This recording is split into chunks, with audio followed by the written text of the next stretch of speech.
he just seems overall like peaceful and innocent. There's like an innocence about him that I haven't ever seen in him before. And I feel like this experience has been, I don't know, there's like a different side of him that I've seen.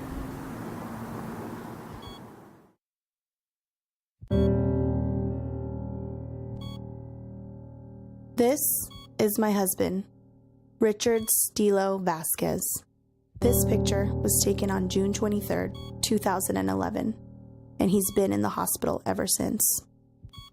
But this isn't how he always looked. Get past the people, get past the hitman. Get on down now. I wanna get on the good foot. Good foot. I got to get on the good foot. Going down to the crib and let all hang out. 6-5, you recovered, repeat.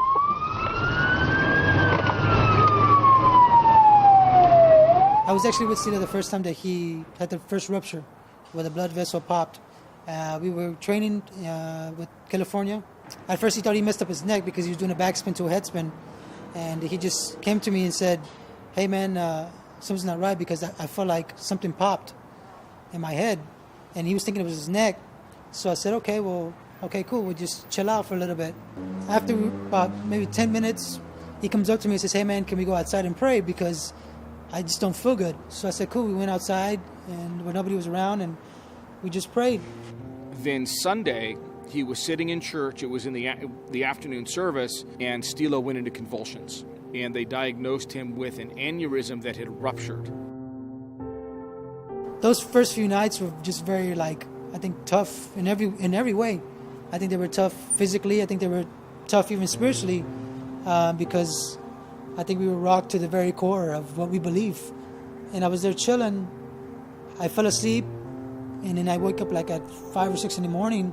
They're yelling at Stilo and trying to wake him up. And they're yelling and yelling and yelling. So, okay, maybe he just really knocked out, but he just wasn't waking up.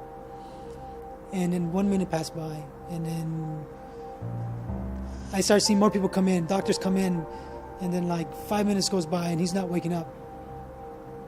You know, for me, that was a moment that I was like, oh wow, because it was so high.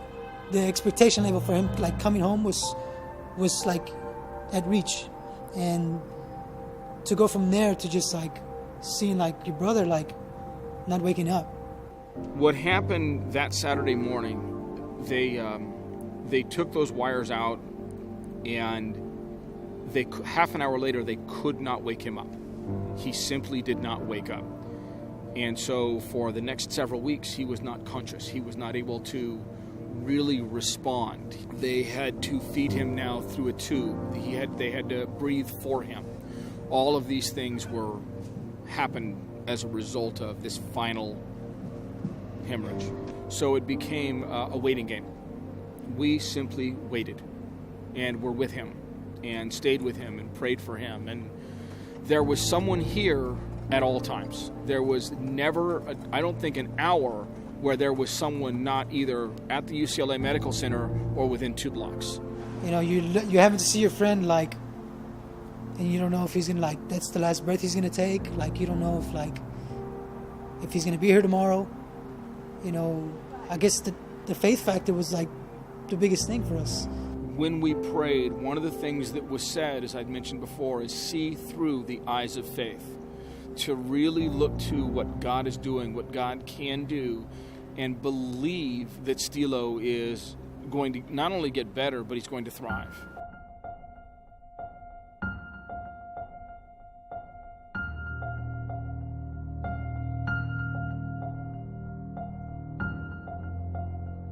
So I feel like he's just, there's just it's like a new beginning to life.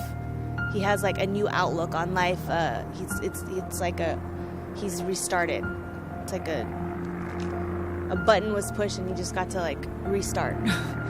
He doesn't remember hardship, and that's literally when you're around him and you're talking to him, you get that feeling that life is just joyful, and it's he's just so thankful and at peace with everything, and you don't get the feeling of that it's hard. You don't get the feeling of that this is a circumstance, which is so amazing because he's, living in it and he's in the hospital every day. But I feel like he just has a new perspective on life and is just thankful to be alive. That peace stems from his relationship with God, for sure. That's just the foundation of our lives, This whole event in general is the very evidence of that. To see God's power come out of that, to see God's glory come out of such hardship, such suffering. And for me, just to see him alive, to see him alive with his family, and to be able to spend that quality time with our families, and just to grow in God's word, to grow in what God has taken us in the next season. The good news is that he continued to make steady progress. People were amazed at how well he did, and once he began to regain consciousness, even as he wasn't able to communicate, his work ethic when it came to his rehab, his work ethic when it came to the effort that he put into doing everything from speaking, physical, working with his hands, working with his feet, standing, taking steps, was amazing. He did everything he could and still does everything he can to get better. You can see the champion in him coming out.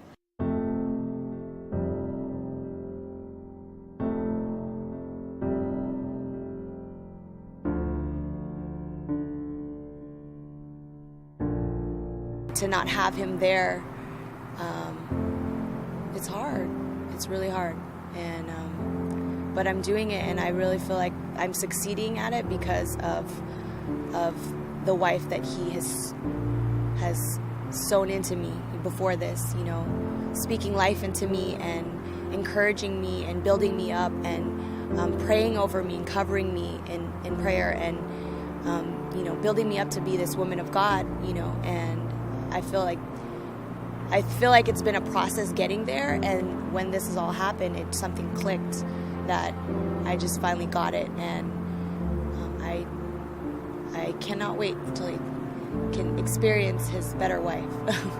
I see the hurt, I see the frustration, I see a lot of those other, I'm not going to sit here and say it's been a bed of roses and that we've smiled all the way through it. There have been a lot of tears. There has been a lot of stress. There has been a lot of difficult moments. How can there not be and be walking through this?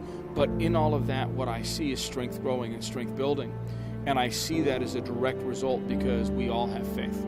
We all have faith that God is doing something and that God is doing something with Stilo. And it doesn't stop here. It doesn't end here. That he's going to grow through this and be the man God created him to be.